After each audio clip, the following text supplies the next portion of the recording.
Hello everyone, তোমরা সবাই কেমন আছো? আশা করি তোমরা সবাই ভালো আছো। আমিও কিন্তু অনেকটাই ভালো আছি। তো তোমাদের কাছে কিন্তু আমি সরি চেয়ে নিচ্ছি, অনেক দিন হয়ে গেল তোমাদেরকে কোনো বড় ব্লগ শেয়ার করতে পারিনি। তো সেই জন্য কিন্তু কান ধরে কিন্তু আমি সরি চেয়ে নিচ্ছি তোমাদের কাছে, যদি পারো আমাকে ক্ষমা করে দিও। তো আমি কিছুদিন বলতে 1 মাস খানি মনে হয়ে গেল। তো আমি গেছিলাম মেলাতে এবং ঠাকুর দেখতে, বাড়ির বোনেদেরকে নিয়ে, মাকে নিয়ে, সবাইকে নিয়ে গেছিলাম ঠাকুর দেখতে। তো ওখানে আমি ভিডিও বানিয়েছিলাম, কিন্তু ওটা যে এডিট করে পোস্ট করব, তো ওইটুকু টাইমও পাইনি। তো তোমরা কিন্তু এই ব্লগে দেখে নাও আমি ওখানে গিয়ে কী কী করেছি না করেছি, তোমরা কিন্তু এই ব্লগে কিন্তু সবটা দেখতে পাবে। তো দেখতে থাকো আর সঙ্গে থেকো। তো বন্ধুরা, তোমাদেরকে তো বলাই হলো না যে আমি কোন মেলাতে ঘুরতে এসেছিলাম। আমি আজকে এসেছিলাম বাসন্তী পুজোর মেলা ঘুরতে এবং ঠাকুর দেখতে এসেছিলাম। আমি কিন্তু আগেও কিন্তু 2-3 বার এসে কিন্তু মেলা ঘুরে গেছি, তখন কিন্তু বাড়ির কাউকে কিন্তু নিয়ে আসিনি মেলা ঘুরতে আসার সময়। 2-3 বার আসার কারণ হচ্ছে আমি এসেছিলাম ফুচকা খেতে, আসতাম দিয়ে চলে যেতাম। তো আজকে ভাবলাম বাড়ির সবাইকে নিয়ে যাই, মাকেও একবারও নিয়ে যাইনি। তো মায়েরও মন খারাপ ছিল, তো ভাবলাম চলো আজকেই ঘুরে আসি। আর যেদিন এসেছিলাম সেদিন ছিল রামনবমী, অনেকটাই ভিড় ছিল মেলাতে। তো আমি এগিয়ে গেছিলাম ভিডিও করছিলাম বলে, এই দেখো বাড়ির সবাই কিন্তু পিছনে আসছে। মানে আমার মা ছিল আর পাশের বাড়ি জেঠিমা ছিল, তো ওরা সবাই মিলে এসেছিল। আর বন্ধুরা, না একটা কথা না বললেই নয়, মানে আমার তো এখানে ঠাকুরটা এত ভালো লেগেছে কি বলবো। মানে চলো তোমাদেরকে ভিতরে নিয়ে যাই, গেলে কিন্তু তোমরা দেখতে পাবে ঠাকুরের কত রকমের রূপ। সত্যি মায়ের যে এত রূপ না দেখলে তো বুঝতেই পারতাম না। যার মাথা থেকে বেরিয়েছে এত সুন্দর ইউনিক, মানে কি বলবো বন্ধুরা, প্রথমে ঢুকেই না পুরো আধ ঘন্টা লাগবে শুধু তোমাদের ঠাকুর দেখতে। মানে অনেক জায়গায় কি হয়, ঠাকুর দেখলাম কি বেরিয়ে এলাম। সত্যি ভাবতে পারিনি যে মায়ের এতগুলো রূপ হয়েছে এখানে। 51টা আই থিঙ্ক হয়তো রূপ দেখানো হয়েছে, আমার ঠিক হয়তো মনে নেই। তো যারা যারা বাসন্তী পুজোর ঠাকুর দেখতে গেছো, তোমরা যদি কেউ জেনে থাকো প্লিজ কিন্তু আমাকে কমেন্ট করে জানিয়ে দিও। আমার হয়তো এখন মনে পড়ছে না, তোমরা যদি পারো তো কমেন্ট করে জানিয়ে দিও। আর বন্ধুরা, তোমরাই দেখো, মানে ভিতরের দিকে হচ্ছে ঠাকুরটা বাসন্তী ঠাকুর করা হয়েছে। আর এখানে যত রকমের ঠাকুরের রূপ আছে পুরো 4 সাইডে দেখানো হয়েছে। এত ভালো লেগেছে ইউনিকটা, মানে কি বলবো। মানে ওই যে হয়, মানে কি বলবো, মানে আমার তো ঠাকুর দেখেই পুরো মন ভরে গেছে। কোনটা ছেড়ে কোন ঠাকুর দেখবো বলো। সত্যি কথা বলছি, আমি ভাবছি আজকে ভিড়ের দিনে কেন এলাম। যেদিন দুবার এসেছিলাম, কিন্তু আমি একবারও কিন্তু ঠাকুর দেখতে ঢুকিনি। আমি ভেবেছিলাম মাকে নিয়ে এলেই কিন্তু যাব। তো এখন ভাবছি যে আগে যখন ফাঁকা ছিল তখন কেন এসে ঠাকুরটা দেখে গেলাম না, আর ভালো করে হয়তো ভিডিও করে নিতাম।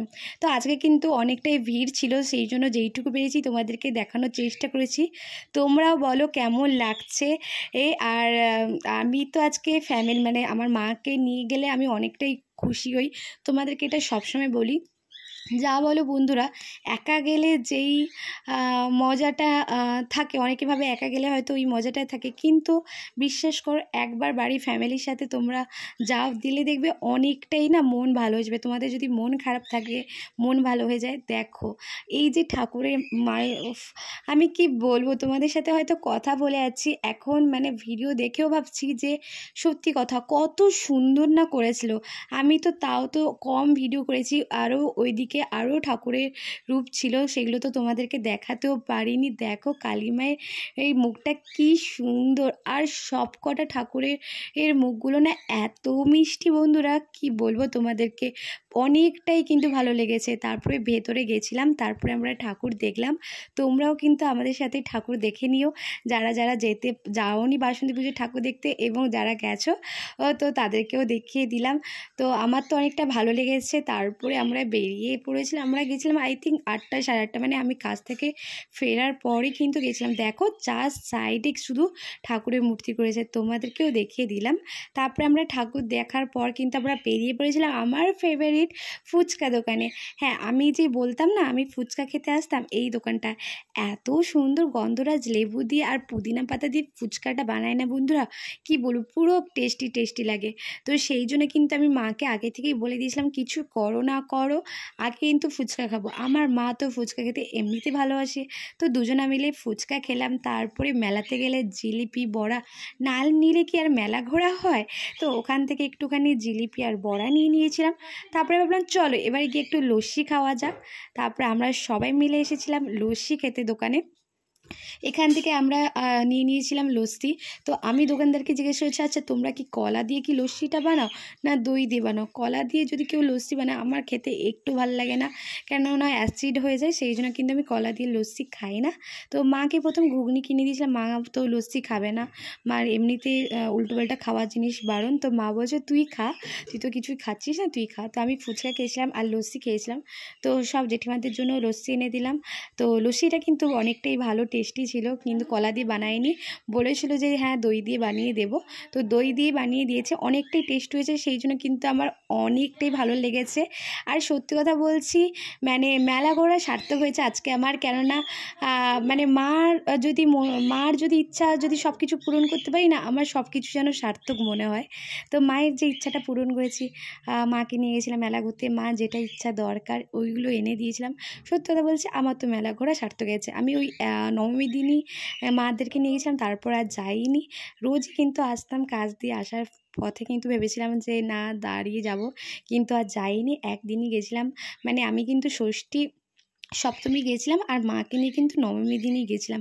আর এখানে যে এত রকমের জিনিস দেখছো, ঘর সাজানোর জিনিস, এগুলো কিন্তু মাত্র 50 টাকা করে ছিল। তো আমি ভেবেছিলাম না ফুলের যে ওইগুলো সেগুলো নেবো ভেবেছিলাম, তো ওইগুলো না নিতে পারলাম না, কিন্তু বাড়িতে এসে আফসোস করছি কেন নিতে পারলাম না। ভিডিও যে করি না ওই ডেকোরেশনের জন্য না আমার ওইগুলো কিন্তু লাগতো, সেই জন্য এখন মনে হচ্ছে যে কেন নিয়ে এলাম না, নিয়ে এলে তো ভালো হতো।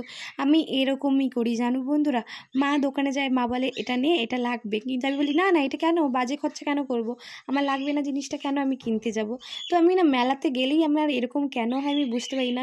যাওয়ার সময় ভাবি মেলা থেকে আমি এই জিনিসটা নেব ওই জিনিসটা নেব ভেবে যাই, কিন্তু মেলাতে গিয়ে জানি না কেন হয় যে আমার কোনো জিনিসই পছন্দ হয় না আর আমি নিই না।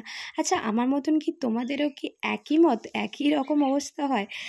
তো এখানে অনেক রকমের হার দেখিয়েছিলাম আগে, যখন আমি ষষ্ঠীর দিনে এসেছিলাম তখন ফুচকা খেয়ে যখন আমি স্টেশনারি দোকানে যখন যাই ভেবেছিলাম যে হার আর কানের দুল নেব। বিশ্বাস করো বন্ধুরা, মানে আমি একটা জিনিসও নিইনি, মানে নবমীর দিন যে গেছিলাম একটা জিনিসও আমি নিইনি। শুধু পোলোর জন্য মা কিছু খেলনা নিয়েছিল, ওটাই শুধু নিয়েছিলাম, আর কোনো কিছু মানে কোনো কিছুই ভাল লাগেনি এবং আর নিইও নি।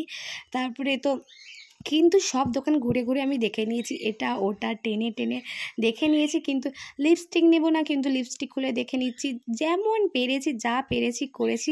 আর দেখো এখানে বাচ্চাদের খেলার কত সুন্দর, মানে সত্যি আমি যদি বাচ্চা হতাম তো আমি আগে উঠে যেতাম, আমাদের তো আর উঠতেও দেবে না।